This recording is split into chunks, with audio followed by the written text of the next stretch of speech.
Long time ago, in a very busy village of Egede, lived Omoumi.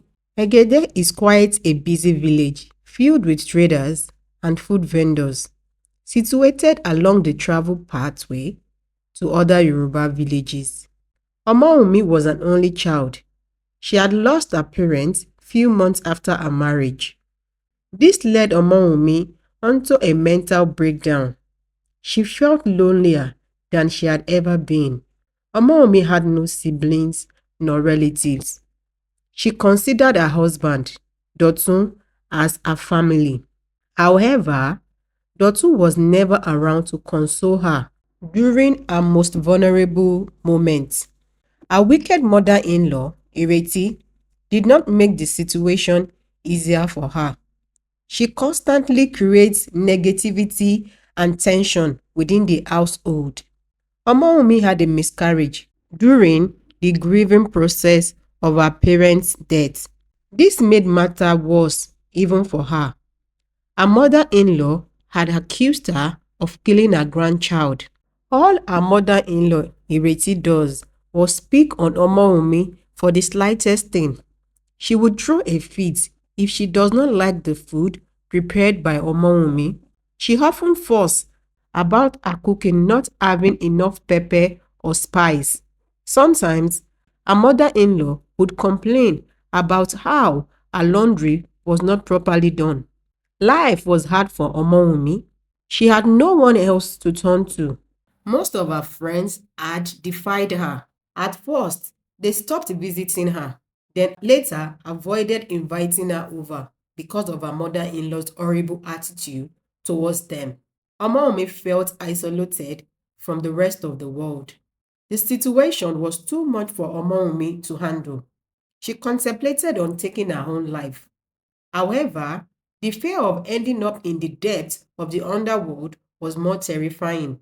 Months after, fate came knocking at her door. Omomi got pregnant for the second time. She was very exhilarated by this news. She couldn't wait to meet a bundle of joy. She daydreamed about bonding with her baby. Finally, she felt her days of loneliness were coming to an end. 7 months into her pregnancy, Omomi couldn't hide her excitement. She sings whenever she cooks. She has found a purpose. She was never tired. She was always doing one chore after another.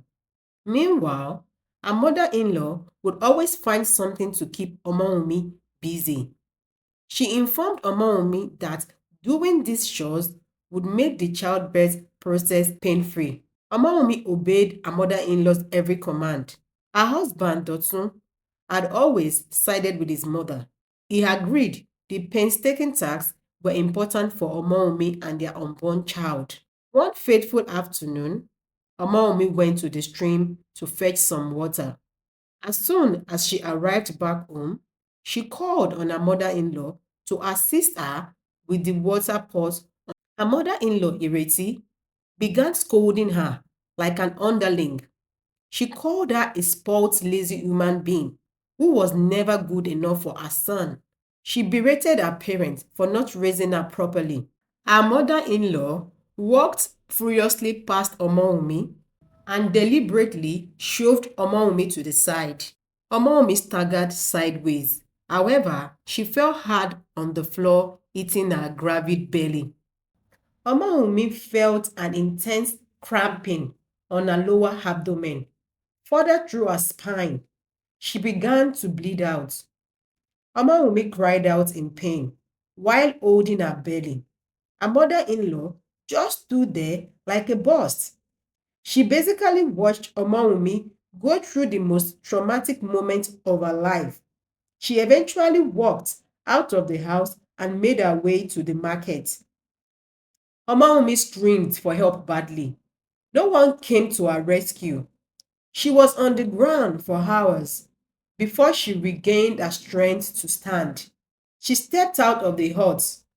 Soaked in blood, she made her way towards the stream.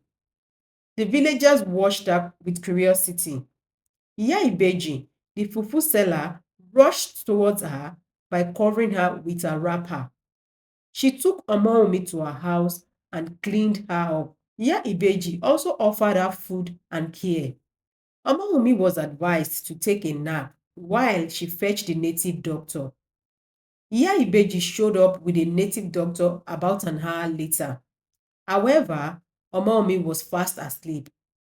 The native doctor examined her.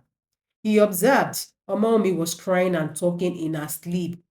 It was apparent that her spirit was gravely disturbed. Soon afterwards, Omoumi woke up to the sound of whisper. Iya Ibeji noticed that she was awake. She gently patted Omoumi's shoulder.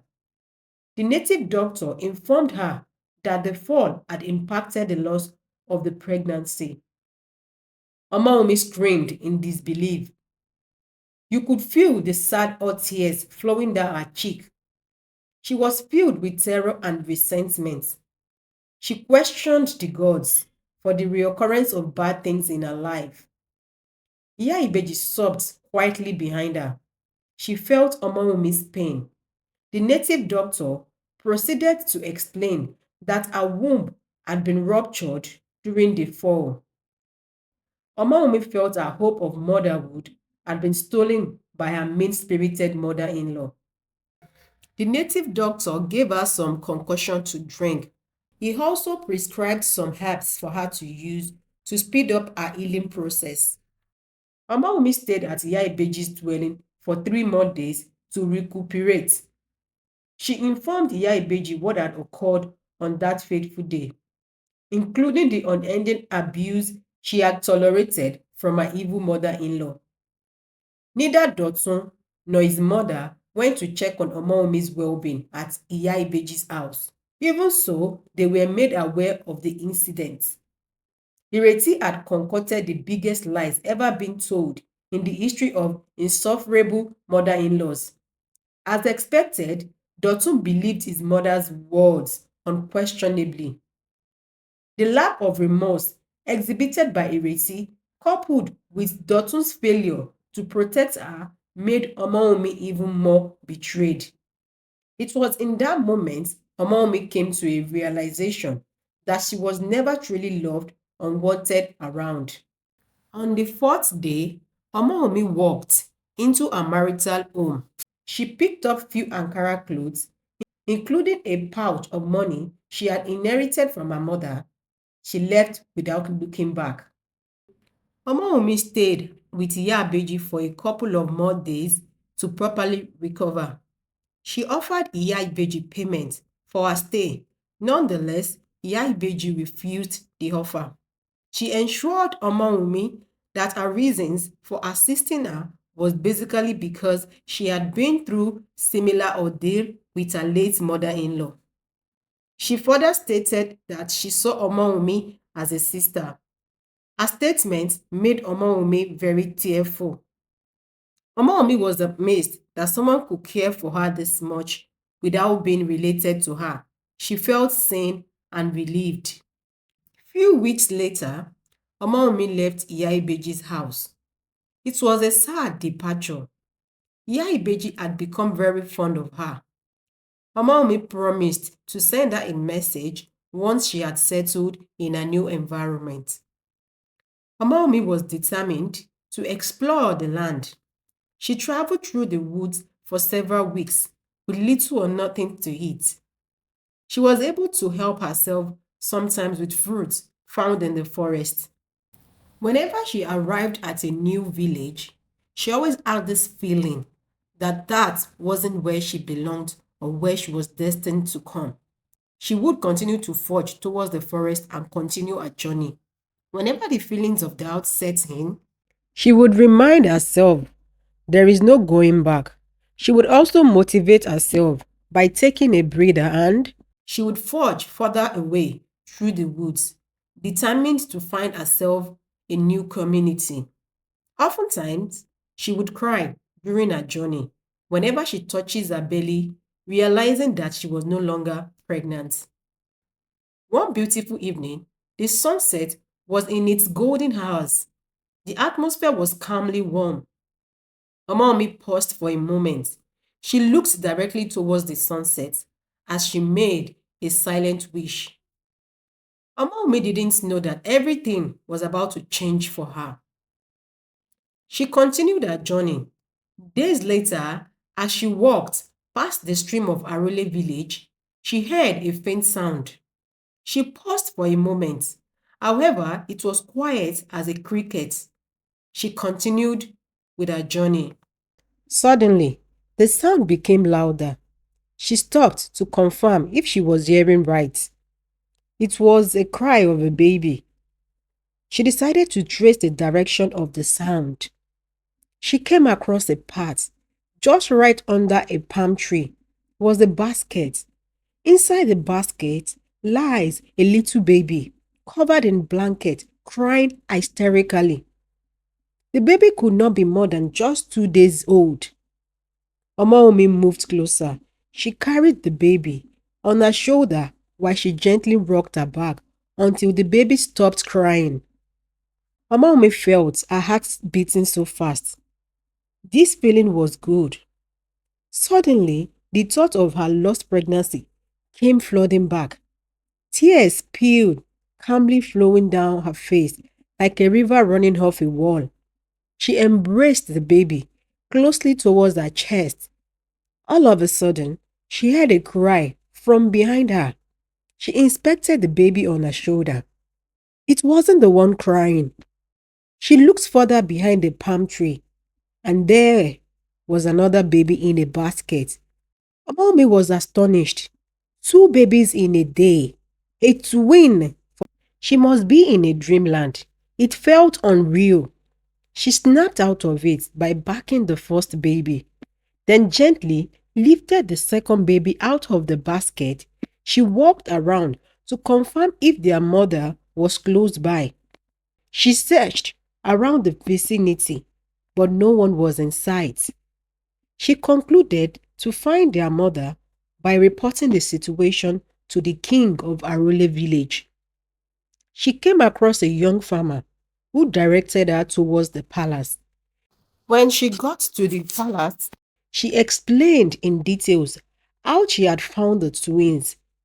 A messenger was instructed by the king to notify the villagers if anyone's children were missing or forgotten in the forest. The king invited Omowumi to stay at the palace until the situation had been resolved. The queen was more than happy to receive Omowumi and the twins. She taught Omowumi how to cater for babies and everything she needs to know about raising babies. 2 weeks after, no one came forward to claim the twins. The king pronounced Omowumi as the mother of the twins. She was overcome with joy. She was certain that Arole village was a new home, and for that reason, she decided to stay. Omowumi pondered on her journey so far, and she came to the conclusion that the gods work in mysterious ways. Her pain had been changed to a double blessing. With the assistance of the king, Omaomi was gifted a new house and supplies to support herself and the twins. She named her children Tito and Tanto. The villagers from time to time come to visit her and the twins. Sometimes they would come to take the twins out and return them later in the evening. Not a day goes by without the villagers sending gifts to Omaomi's home. The queen took a special liking for Omaomi. She would often invite her for a gist at the palace. Tito and Tanto made her life blissful and more colorful. Everything seemed beautiful and calm again. She has the purpose to live and to rejoice. The way her children adored her made her feel very special. The joy of motherhood was glaring in her eyes. Sometimes, family isn't always about blood relation. It is about being loved unconditionally by the people in your life, the ones that will do anything to see you smile on a good day and even on a bad day. Few years later, Omaomi found love in Bankole, a widower. Bankole is the village architect. Bankole had lost his wife couple of years ago. He has three children of his own and he is a very successful businessman. Bankole and his children accepted Omowumi with an open arm. They loved her like she was their mother. She was grateful to the gods for using her mean spirited mother in law to drive her towards her goals. They lived together in blissful happiness. Thank you so much for watching. See you on the next episode. Ó dàbọ̀. The end.